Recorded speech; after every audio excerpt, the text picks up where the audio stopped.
can't tell if I'm excited and have the excited jitters or if it's coffee jitters or if it's probably a combination of both. Hello everyone, welcome. Thank you so much for tuning in. This is my first time doing a premiere video on YouTube. I hope you enjoy the format.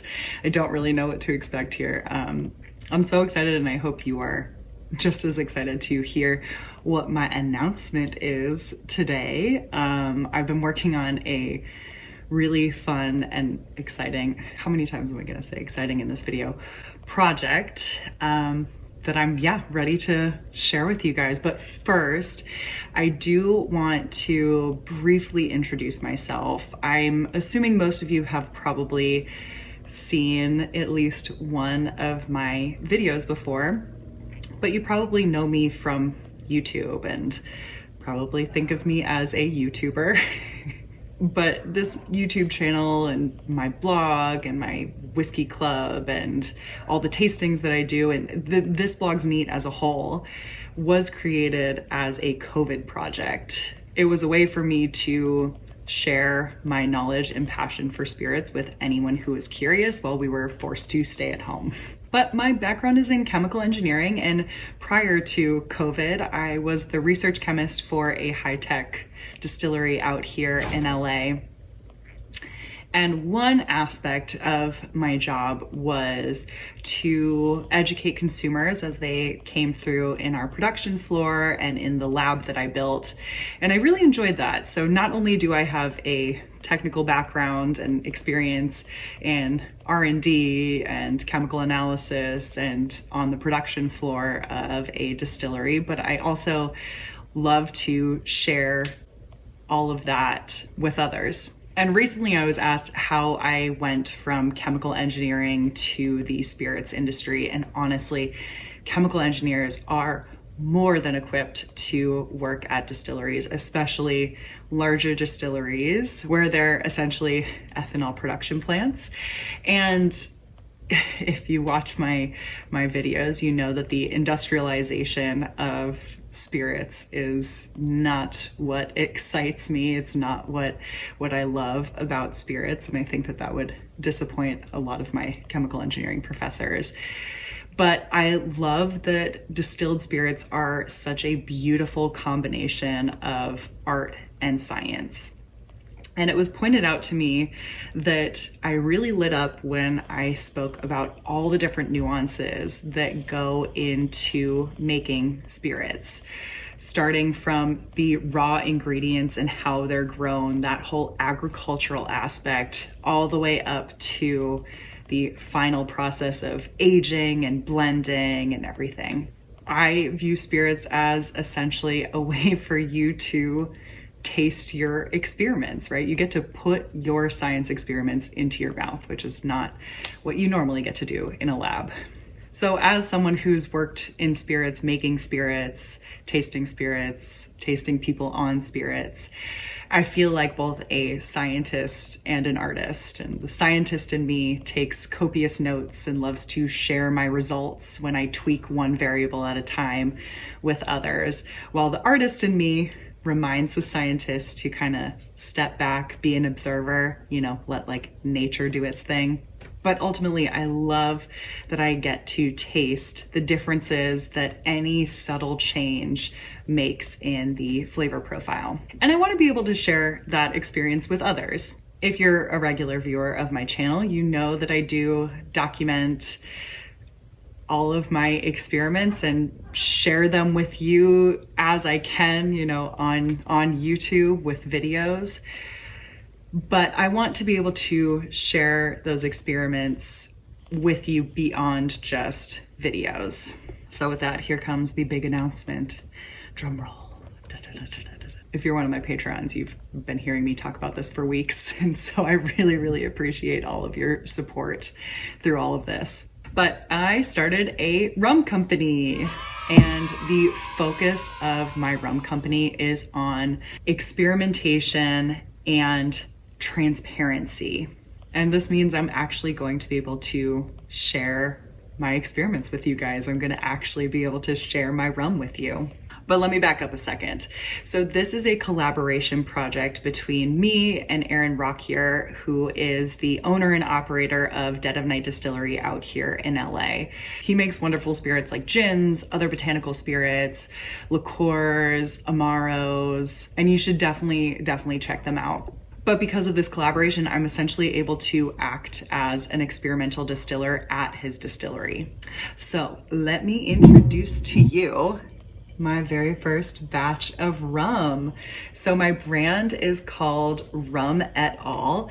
Et al stands for and others. And this is a nod to scientific research, as well as a nod to all the other rum makers out there that have paved the way for all these wonderful ways of making flavorful rums. Not to mention, rum is much better when shared with others. So this batch that I've created, the first batch that I've created, is called Baseline. And that's because that's exactly what I want it to act as. I want it to be the baseline for all of the other batches of rum to be directly compared to.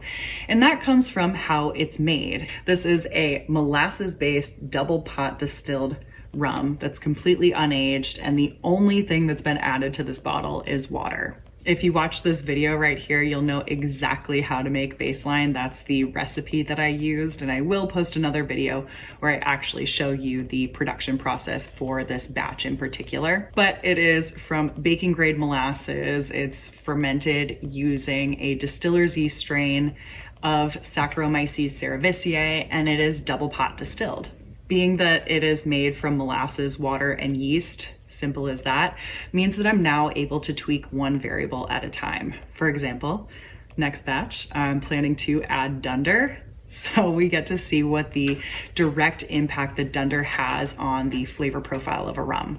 And the goal is to keep slowly just dialing up the funkiness by changing one variable at a time. I'm so excited that I'll actually be able to share that with you. And as you guys know, I am committed to complete transparency. I am an open book, and I will document and have been documenting the entire production process. I also have the chemical breakdown of Baseline, so that we can now compare batch to batch how it not only changes flavor profile wise, but also chemically, how tweaking these different variables now impacts the chemical composition. So let's take a closer look at the label here. This is actually made from an image of the fermentation. So you can see these Saccharomyces cerevisiae cells right there. When I first made this and sent it to my sister, she said, "It looks like fungus." And I said, "Oh my God, yeah, yeast is a fungus." So yeah, that's exactly what it is. And now if we flip over to the back label, you can see that this is designed after my lab notebook. This is just what my lab notebook looks like, where I have listed on here the fermentation details, the distillation details, and all of the batch information. And you can find more information, the actual congener breakdown, over on my website, which is rumatelier.com. I'll have a link in the description below that'll give you, again, all of the details you could want to know about this batch and about Rum et al. As a whole. So yeah, I'm really excited about this project. And as of this very moment, Baseline is available for purchase. Now I have two expressions. This bottle that I've been showing you is bottled at 49% ABV, but I also have a half bottle, 375 ml bottle at still strength. So nothing has been added to this at all. It's at 75% ABV. And this batch of Baseline is a teeny tiny batch. There are only 94 bottles in total. 35 of those are the still strength bottles, and 59 of those are the full bottles at 49% ABV. So yeah, as I said, this is a super small batch. Let me know if you have any questions about Baseline, about my rum company, anything at all. Like I said, I'm an open book. But A ton of information is over on my website, ramatalier.com. The link is down in the description. And if you head over there, that will also link you to Dead of Night Distillery's website, where you can actually purchase bottles. I've also got a link that goes directly to Dead of Night's website down in the description as well. Now, keep in mind, Dead of Night is a craft distillery, which means we are only able to ship to California addresses.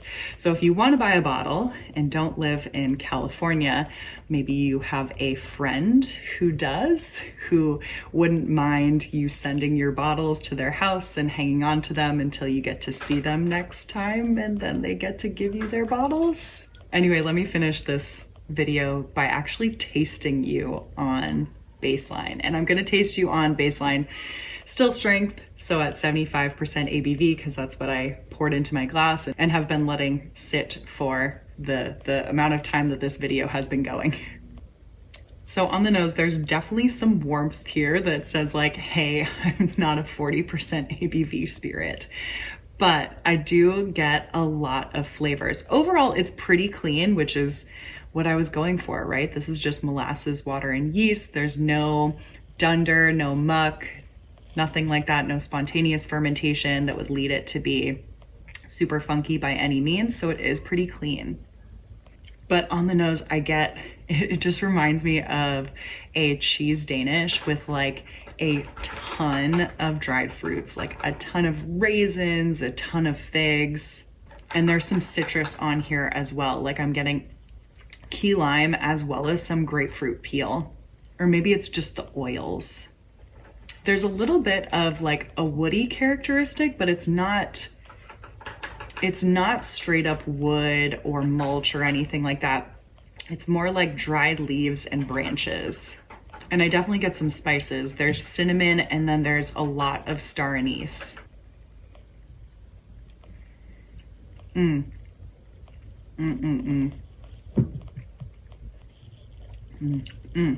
Okay, the mouthfeel is very oily, and there is, a presence that says I am not at 40% ABV. There is a little bit of heat there, but it's manageable. I'm salivating right now. Right away, the fruits, the dried fruits, like it's like fig jam on the palate, and then that kind of like turns into a little bit of still fig jam, but with some bitterness, almost like there's candied grapefruit peel, but a little bit of the pith has been included as well. And there are spices, there's cinnamon bark, a little bit of that star anise comes through, and maybe a touch of clove, but it's like that cinnamon bark has been roasted, not quite burnt yet, but a good roastiness on that cinnamon bark. And then I get these cacao nibs, and that grapefruit comes through again as well, that grapefruit peel. Again, this is clean. It's not super funky, but it does have a lot of nice flavors. And I'm really happy with it. And I'm really excited that I get to share it with you guys. So with that, I think I've said all of the things that I intended to say for this video. But please let me know if you have any questions at all. All the links for the things are in the description below. Baseline is available for purchase. And yeah, I hope that you're able to grab a bottle, and please, if you do, let me know what you think. So I'm sitting here editing this video, and I just wanted to apologize for the sound quality. This was the second time I had to record this video because the microphone, I thought the microphone was picking up screaming children. What do you get? Outside. There were a bunch of kids playing around outside, yelling, and it was picking it up perfectly clearly. So I re-recorded this video, and I'm realizing that I'm pretty sure the tiny mic is broken. So I'm holding the tiny mic, I'm trying to use the tiny mic, and you're able to hear me putting the bottle down on the table, picking it back up, etc. So I apologize for the sound quality. Buy some. Buy some? Ooh.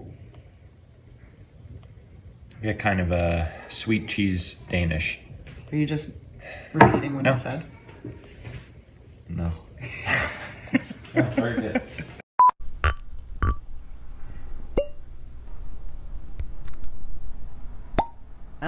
A little better.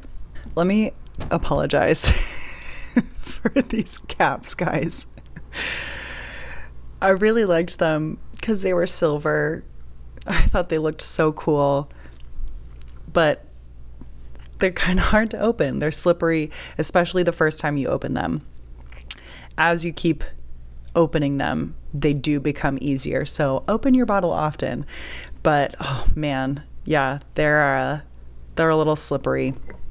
And so I apologize for that. I apologize for going for aesthetics over trying out a bunch of different caps.